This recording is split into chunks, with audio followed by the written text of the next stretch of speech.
സ്തോത്രം മഹാപരിശുദ്ധിയാശ്രയിക്കുന്ന പിതാവേ, നല്ല ധൈര്യമായ വിശ്വസനായി നന്ദി കളയുന്നതിനെ സ്തുതിക്കുന്നു. സ്തോത്രം ചെയ്യുന്ന പിതാവേ, ഈ എളിയവർ നിലവിളിച്ചു, യഹോവ കേട്ടു, അവൻ്റെ സകല കഷ്ടങ്ങളിൽ നിന്നും അവനെ രക്ഷിച്ചു. ദൈവമേ സ്തോത്രം. കർത്താവേ, ഈ പ്രഭാതത്തിൽ അടിക്കാതെയൊക്കെ നല്ല വേദനയെ നന്ദി പറഞ്ഞ കർത്താവിനെ സ്തുതിക്കുന്നു. സ്തോത്രം ചെയ്യുന്ന കർത്താവേ, എളിയവരുടെ പ്രാർത്ഥനകൾ കേൾക്കുന്ന ദൈവത്തെ ഈ പ്രഭാതത്തിൽ അടിങ്ങൾ സ്തുതിക്കുന്നു. മഹത്വപ്പെടുന്ന കർത്താവെ, ഞങ്ങളുടെ പ്രാർത്ഥനയെ കേട്ട് ഞങ്ങൾക്ക് വേണ്ടി കർത്താവെ ഉത്തരത്തെ അള്ളി കർത്താവ് നിങ്ങളുടെ ജീവിതത്തിലെ പ്രതിസന്ധികളിൽ വിടിയിക്കുന്ന ദൈവത്തെ ഈ പ്രഭാതത്തിൽ അടിങ്ങൾ സ്തുതിക്കുന്നു, മഹത്വപ്പെടുന്നു, വാഴ്ത്തുന്നു. കർത്താവെ, നിന്നിൽ ചാരി ജീവിപ്പാൻ ആശ്രയിച്ച് കർത്താവെ, നിന്നിൽ കർത്താവ് ശരണം വെച്ച് ജീവിപ്പാൻ അടികളെ നീ സഹായിക്കുമാറാണമേ എന്ന് പ്രാർത്ഥിക്കുന്നു. നിൻ്റെ സകല നന്മകളാലും അടികളെ നീ നിറച്ച് അനുഗ്രഹിക്കുമാറാണമേ എന്ന് പ്രാർത്ഥിക്കുന്നു.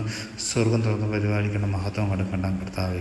സർവ്വ യേശു ക്രിസ്തുവിൻ നാമത്തിൽ തന്നെ. ആമേൻ, ആമേൻ, ആമേൻ.